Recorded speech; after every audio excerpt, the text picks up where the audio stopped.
Assalamualaikum warahmatullahi wabarakatuh. Selamat pagi anak-anak.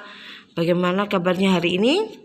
Tetap semangat ya, dan tetap jaga kesehatan. Semoga kita bisa bertemu dalam waktu dekat.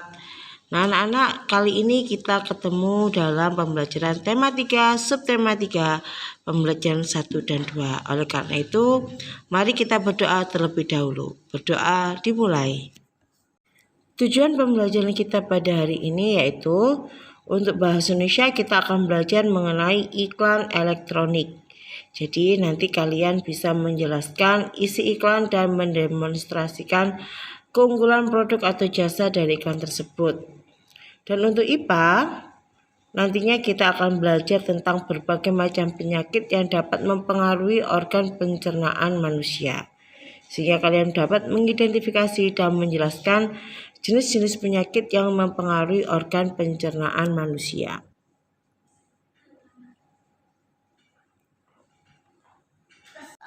Marilah kita amati video pembelajaran berikut ini ya anak-anak ya. Perhatikan baik-baik. Berikut ini ada 3 video yang akan saya putarkan untuk kalian, yaitu video pembelajaran tema 3 subtema 1 serta IPA dan bahasa Indonesia.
Nah anak-anak, yang tadi itu video pembelajaran tentang PB1 ya. Tetapi tugas yang ada di video pembelajaran tersebut jangan dikerjakan, karena nanti akan saya beri tugas tersendiri. Nah berikutnya ada 2 video pembelajaran, yaitu tentang mapel bahasa Indonesia tentang iklan, serta IPA tentang penyakit yang mempengaruhi organ pencernaan. Perhatikan baik-baik ya. Mari kita belajar bersama-sama. Di video kali ini kita kembali belajar pada tema 3, subtema 3, muatan pelajaran bahasa Indonesia. Isi dan keunggulan iklan elektronik. Iklan merupakan pesan tentang barang atau jasa yang dibuat seseorang atau perusahaan yang disampaikan kepada masyarakat melalui media, baik media cetak maupun elektronik. Iklan bertujuan menarik minat masyarakat untuk membeli atau menggunakan barang atau jasa yang ditawarkan. Kata kunci dalam iklan merupakan kata-kata yang menjadi konsep pokok yang dibahas dalam iklan tersebut. Untuk dapat menemukan kata kunci, kita perlu memahami dengan baik informasi tentang produk yang akan disampaikan. Untuk menentukan isi dan keunggulan sebuah iklan, kita harus mencermati, pertama, informasi yang disampaikan dalam iklan, baik berupa suara maupun gambar. Kedua, isi iklan. Jika menawarkan produk, perhatikan dengan saksama nama dan keunggulan produk tersebut. Yang ketiga, kita juga harus mencermati apa yang membuat iklan tersebut menarik. Misalnya, gaya tokohnya atau ucapan dari tokohnya. Selanjutnya, perhatikan contoh iklan di samping. Pada iklan di samping, terlihat seorang anak yang menjadi tokoh dalam iklan tersebut. Produk yang mereka tawarkan adalah susu yang bermerek Susu Sehat. Jadi, isi iklan susu sehat adalah iklan tersebut berisi tentang penawaran produk susu dengan merek Susu Sehat. Susu ini rasanya enak dan tanpa bahan pengawet. Selanjutnya, kita akan melihat apa keunggulan produk pada iklan ini. Susu sehat mampu membuat tubuh sehat dan membuat otak menjadi cerdas. Susu tersebut dibuat tanpa bahan pengawet. Jadi, keunggulan produk dalam iklan ini adalah bahwa susu ini yang pertama dibuat tanpa bahan pengawet. Keunggulan yang kedua yaitu susu ini membuat tubuh menjadi sehat. Dan yang ketiga, membuat otak menjadi cerdas. Selanjutnya, hal-hal yang diperlukan dalam pembuatan iklan. Unsur-unsur sebuah iklan terdiri dari judul, subjudul, isi, serta visual yang menarik. Yang diperlukan dalam iklan pada media elektronik yaitu: yang pertama, unsur-unsur iklan. Kedua, naskah. Kita dapat memasukkan materi yang sedang hangat dibicarakan masyarakat dan memiliki daya tarik yang kuat. Yang ketiga, sketsa gambar berdasarkan naskah yang kita buat. Keempat, mempersiapkan pemeran atau tokoh dengan jumlah dan karakter yang sesuai dengan naskah. Judul selanjutnya, membuat iklan berdasarkan rancangan yang telah dibuat. Langkah-langkah yang perlu dipersiapkan dalam pembuatan iklan pada media elektronik yaitu: pertama, memeriksa kembali naskah iklan yang telah dibuat. Kedua, menyiapkan perlengkapan pendukung iklan sesuai naskah yang telah dibuat. Ketiga, menyiapkan para pemeran yang sesuai dengan tokoh-tokoh pada naskah. 4. Berlatih sesuai naskah yang telah dibuat.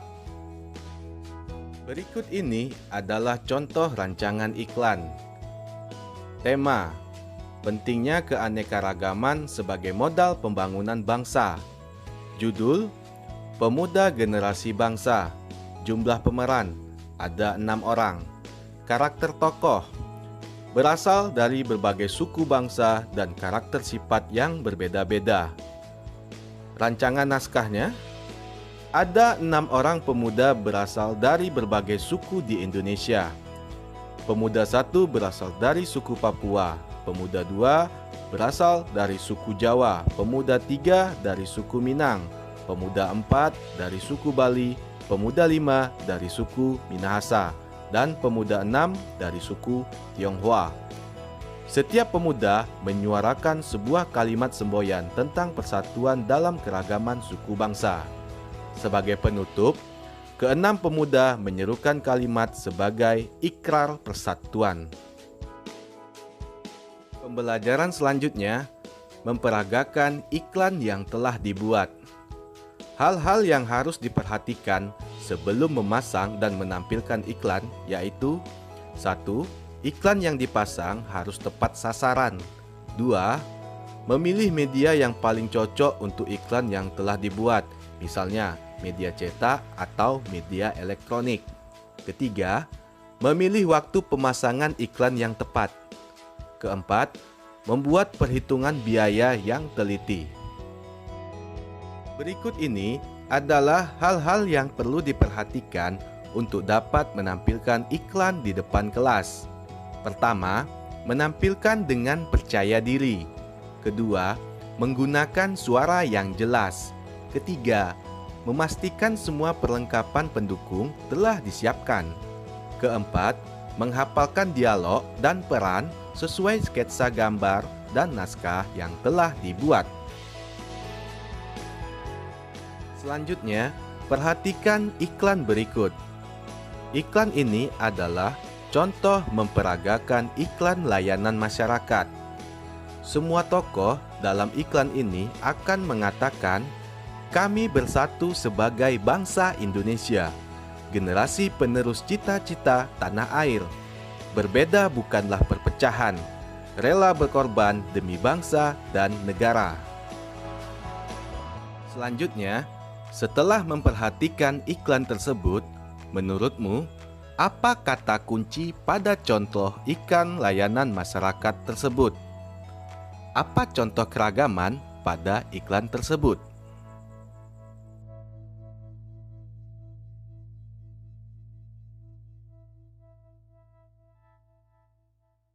Nah, ini dia tugas bahasa Indonesia yang harus kalian kerjakan. Ada 5 soal, kerjakan dengan baik. Kalian bisa lihat video pembelajaran tadi, mengulang apa saja yang diajarkan dalam video pembelajaran tadi ya. Kerjakan dengan baik. Tetap soal harus ditulis. Cuma 5 saja, nggak banyak ya. Nanti saya tunggu pengumpulannya di foto melalui WA ya. Tetap semangat mengerjakan soal.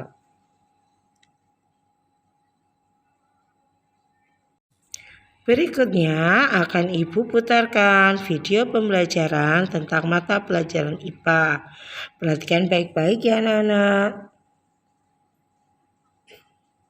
Di video kali ini kita akan belajar tema 3, subtema 3, muatan pembelajaran ilmu pengetahuan alam. Pembelajaran 1, gangguan pada organ pencernaan manusia. Mari kita ingat lagi macam-macam organ pencernaan manusia dan fungsinya. Mulut berfungsi untuk menghancurkan makanan sehingga dapat ditelan oleh tubuh. Kerongkongan berfungsi untuk mendorong makanan dari mulut ke lambung. Lambung berfungsi sebagai tempat terjadinya sejumlah proses pencernaan kimiawi. Usus halus berfungsi sebagai tempat penyerapan sari-sari makanan. Usus besar berfungsi sebagai tempat penyerapan air dari makanan. Anus berfungsi sebagai tempat pembuangan sisa-sisa pencernaan. Beberapa faktor yang dapat menyebabkan gangguan sistem pencernaan manusia antara lain: yang pertama, kurangnya asupan makanan berserat. Fungsi makanan berserat adalah membantu usus untuk menyerap sari-sari makanan yang masuk dan melancarkan pembuangan kotoran dalam tubuh. Yang kedua, pola makanan yang tidak teratur. Jika tidak digunakan untuk mencerna makanan, asam lambung dapat mengikis dinding lambung dan menyebabkan nyeri. Yang ketiga, makanan dan minuman yang tidak bersih. Bakteri dan virus yang masuk melalui makanan dan minuman yang kurang bersih akan menginfeksi sistem pencernaan, sehingga dapat memunculkan penyakit diare atau kolera. Pembelajaran 2. Makanan yang sehat bagi sistem pencernaan. Selain menjaga kebersihan makanan yang dikonsumsi, makanan juga harus mengandung gizi yang seimbang dan dibutuhkan oleh tubuh. Beberapa contoh makanan yang menyehatkan bagi sistem pencernaan adalah buah-buahan, sayur-sayuran, dan biji-bijian. Pembelajaran 5. Penyakit pada organ pencernaan. Penyakit yang menyerang organ pencernaan seperti MAH, ulkus, dan kolik atau menyerang lambung. Diare dan sembelit menyerang usus halus ataupun usus besar.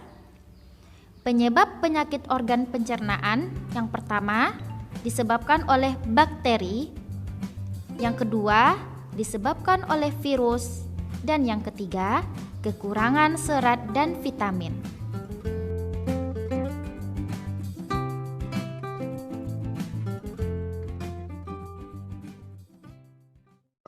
Selain video pembelajaran tadi, Ibu sisipkan beberapa materi, yaitu yang pertama tentang manfaat buah.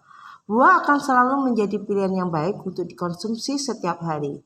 Hasil penelitian membuktikan bahwa mengonsumsi buah dapat melindungi tubuh dari berbagai penyakit. Penyakit yang dapat dicegah dengan rutin mengonsumsi buah, misalnya kanker dan penyakit jantung. Berikut beberapa manfaat mengonsumsi buah-buahan. Sebagai sumber vitamin dan mineral, buah juga sebagai sumber air dan gizi, sebagai sumber antioksidan dan sebagai pencegah penyakit tertentu, serta sebagai obat luar tubuh. Demikian adalah manfaat mengonsumsi buah-buahan anak-anak. Jangan lupa ya, makan buah setiap hari. Berikutnya, buah-buahan juga mengandung serat. Serat sangat baik bagi kesehatan organ pencernaan. Kandungan serat dalam buah berguna untuk memperlancar saluran pencernaan dan mencegah terjadinya gangguan konstipasi atau sembelit. Jenis gangguan ini berupa kesulitan mengeluarkan feses yang keras. Feses menjadi keras karena terjadinya penyerapan air yang tinggi dalam usus besar. Sembelit juga disebabkan kebiasaan menunda-nunda buang air besar. Kebutuhan serat dapat dipenuhi dari buah dan sayuran. Oleh karena itu, biasakan untuk mengonsumsi buah dan sayuran untuk menjaga kesehatan organ pencernaan. Nah, anak-anak, agar tidak sembelit, makan buah dan sayur. Berikut ini adalah tugas IPA yang harus kalian kerjakan. Juga tidak banyak, sama seperti bahasa Indonesia, hanya 5. Tetapi untuk menjawab pertanyaan ini, kalian lihat materi yang saya berikan tadi dalam video pembelajaran sebelumnya. Tetap soal ditulis dan dikirim via WA fotonya ya ketika mengerjakan. Baiklah anak-anak, demikian pembelajaran kita pada hari ini. Semoga bisa bermanfaat. Wassalamualaikum warahmatullahi wabarakatuh. Terima kasih.